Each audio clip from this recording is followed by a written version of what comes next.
Bakit nga ba gano'n ang maraming tao? Makukuha mo lang ang suporta, hindi sa una, habang nagsisikap ka, habang nahihirapan ka, habang nag-e-effort ka. Sa huli na lang, kapag nagtagumpay ka na. Maaring wala talaga silang pakialam sa'yo at masakit yun. Pwedeng may pakialam sila pero hindi sila naniniwala sa kakayanan mo. Ayaw talaga nila na maabot mo ang pangarap mo. Pwedeng dahil sa inggit, pwedeng dahil ayaw nilang mausan mo sila, pwedeng pakiramdam nila na kapag na-bless ka, mababawasan ang blessing nila. Ayaw talaga nilang magtagumpay ka at pinakamasakit yun. Narinig po natin sa ating ebanghelyo ang pagkapagaling na ginawa ni Kristo sa bulag na si Bartimeo. Hindi po dinescribe o sinabi dito, pero pwedeng nangyari.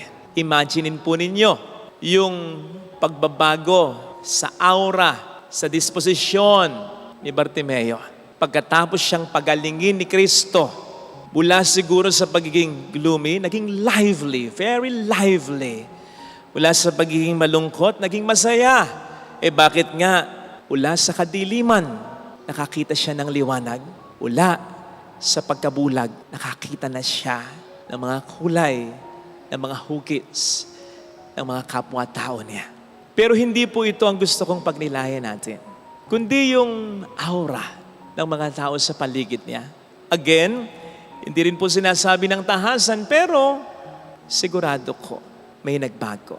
Sa aura ng mga tao sa paligid ni Bartimeo, imaginein po ninyo, kasi ang sabi dito, nung una, pinagsasabihan nila si Bartimeo. Hindi pinapansin, hindi pinapakialaman.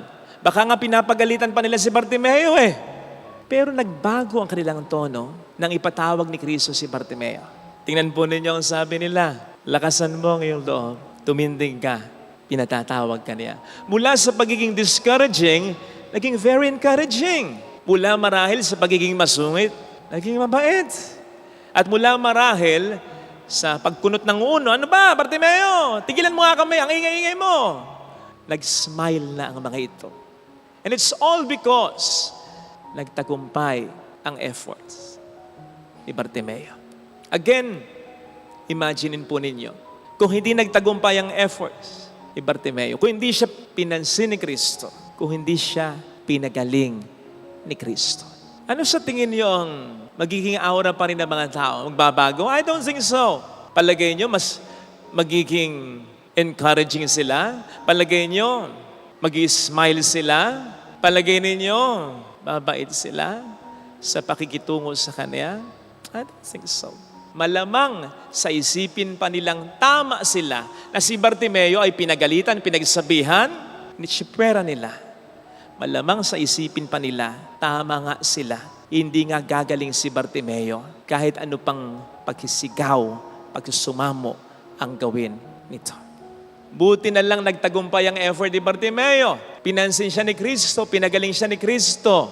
Nakuha niya ang simpatsya ng mga tao.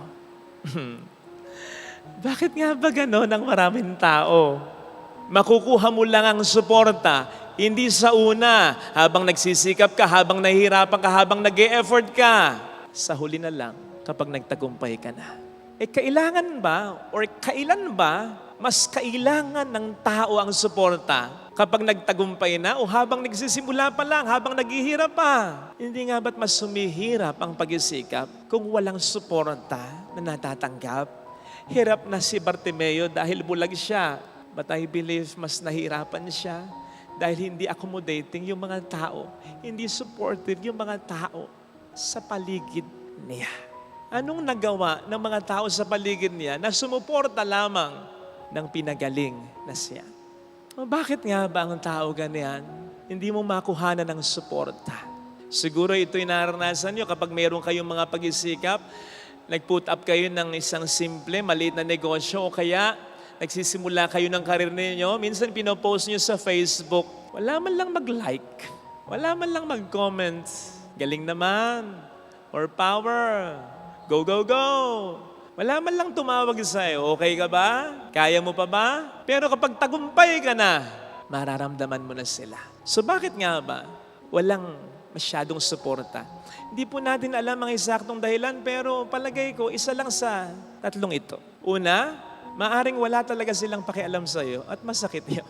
Ikalawa, pwedeng may pakialam sila pero hindi sila naniniwala sa kakayanan mo. Mas masakit yun. Pero yung ikatlo, ayaw talaga nila na maabot mo ang pangarap mo. Pwedeng dahil sa inggit, pwedeng dahil ayaw nilang mausan mo sila, pwedeng pakiramdam nila na kapag na-bless ka, mababawasan ang blessing nila. Something like that. Ayaw talaga nilang magtagumpay ka at pinakamasakit yun. Saka lamang sila magpaparamdam kapag naabot mo na ang pangarap mo, kapag nagtagumpay ka na.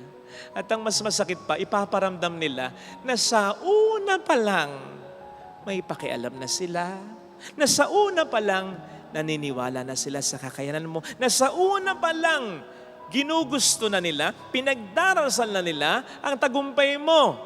Yun ang mas masakit. Ipaparamdam nilang sumusuporta sila nung una pa lang at hindi sa huli na, gayong sa totoo lang ay hindi naman. Ano yan? Masama lang sila sa tagumpay na yung nararanasan. Tingnan po ninyo yung nanalo para sa Miss Universe. Si Chelsea Manalo. Tama po ba? Ng ating lalawigan ng Bulacan. Hindi man naman siya popular, di ba?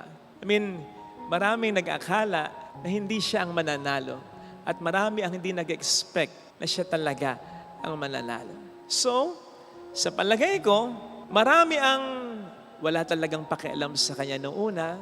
Marami ang hindi talaga naniniwala sa kanyang kakayanan noong una. At marami rin ang hindi talagang gusto na manalo siya sapagkat iba ang bet nila. Pero nang manalo na si Manalo, si Chelsea Manalo, biglang dagsa ang suporta. Kasi may napatunayan na ganun ang tao. Ganun ang maraming tao. Sa una hindi mo mararamdaman kung kailan iyong mas kailangan. Mararamdaman mo na lang kapag naabot mo na ang pangarap mo, blessed na ang buhay mo, maayos na ang pamilya mo, at tanyag ka na sa maraming tao, doon lang silang magpaparamdam na para bang nandun na sila sa una pa lang, pero sa totoo hindi naman. Nakikiamot lamang sila talaga sa ligaya, sa tagumpay na iyong nararanasan.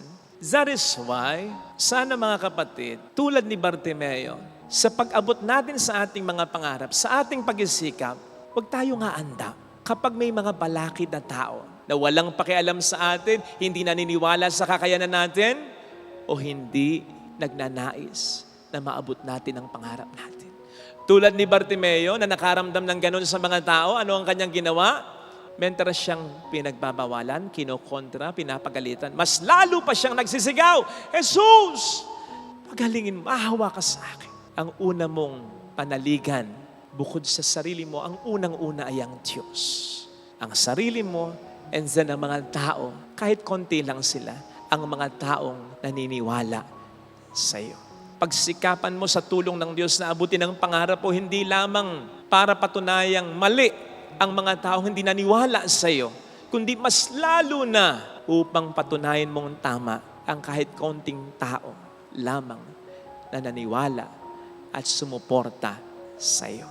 Sila yung mga taong kapag kinocongratulate ka, kapag mini-message ka, feel na feel mo yung pagbati at suporta nila sa tagumpay mo. Kasi sila yung sa una pa lang talagang nakasuporta na. Sa hirap kasama mo na, sa sakit kasama mo na, sa failures kasama mo na. Kaya totoo ang pagbati nila. Ito ang dahilan kung bakit gusto ko rin yung detalye dito na matapos pagalingin ni Kristo si Bartimeo, anong ginawa ni Bartimeo? Sumunod agad kung saan pumunta si Kristo. Hindi na siya nakapag-mingle-mingle, nakapag-etchos-etchos sa mga tao. Sa mga taong nung unay, walang pakialam sa kanya. Sa mga taong nung unay, hindi naniniwalang gagaling pa siya. O sa mga taong nung una, ay hindi nagnanais na gumaling pa siya. Lalo pa sa kultura ng mga Hudyo na ang kasalanan ay may kinalaman sa kapansanan o karamdaman. Iniisip marahil ng mga taong nakapaligid sa kanya, deserve mo yan. Hindi na kinakailangan pang gumaling ka. Hindi kinakailangan pansinin ka pa. At hindi ka nakagaling pa. Hindi na siya nakipag-etyosan sa mga tao ito. Sapagkat marahil sa isip ni Bartimeo, bubulahin lang ako ng mga tao ito. Sasabihin lang nila sa akin, we're happy for you. Sabi na nga be, tama yung ginawa mo nagsikap ka. And so, nagantibala ng efforts mo. Something like that will not anymore help Bartimeo. Sapagkat ang kailangan ng mga taong nagsisikap na tulad ni Bartimeo ay suporta. Hindi sa huli na, kundi sa una muna. Hindi sa sarap na, kundi sa hirap muna. Hindi sa tagumpay na, kundi sa pagkakasadlak muna. Sapagkat yun ang mga tao na ang suporta ay totoong talaga. Sa misang ito, ipagdasal natin na biyaan tayo ng Diyos ng mga taong ganito. Ng mga taong hihipuin niya ang puso't isipan upang tayo suportahan anuman ang ating mga magagandang pangarap o balakin sa buhay.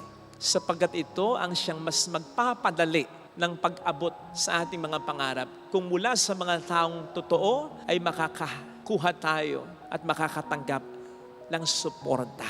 Sabi nga nila, libre lang ang mangarap. Ibig sabihin, madali lang ang mangarap. Ang mahirap ay ang pagtupad sa pangarap. Pero magiging madali ito kung meron tayong enough na support na matatanggap. Kaya ipagdasal po natin ito sapagkat bibihira ang mga taong ganito. Kung minsan nga ang mas masakit pa, yung mga taong inaasahan mo, kapamilya mo, kaibigan mo, sila pa yung mararamdaman mong walang pakialam sa'yo. Hindi naniniwala sa kakayanan mo. The worst, ayaw na maabot mo ang pangarap sa anumang kadahilanan na hindi mo rin maintindihan. Kaya biyaya ang mga taong sa una pa lang ay susuporta na sa atin at hanggang sa huli ay mananatili sa atin. Ganito ang Diyos. At ganito rin ang mga taong ipapadala niya para suportahan tayo. Hilingin natin ang biyaya na ganito, ng mga taong ganito. At kung meron na tayo, alagaan natin, pahalagahan natin ang mga taong ito na sumusuporta sa atin mula una hanggang dulo.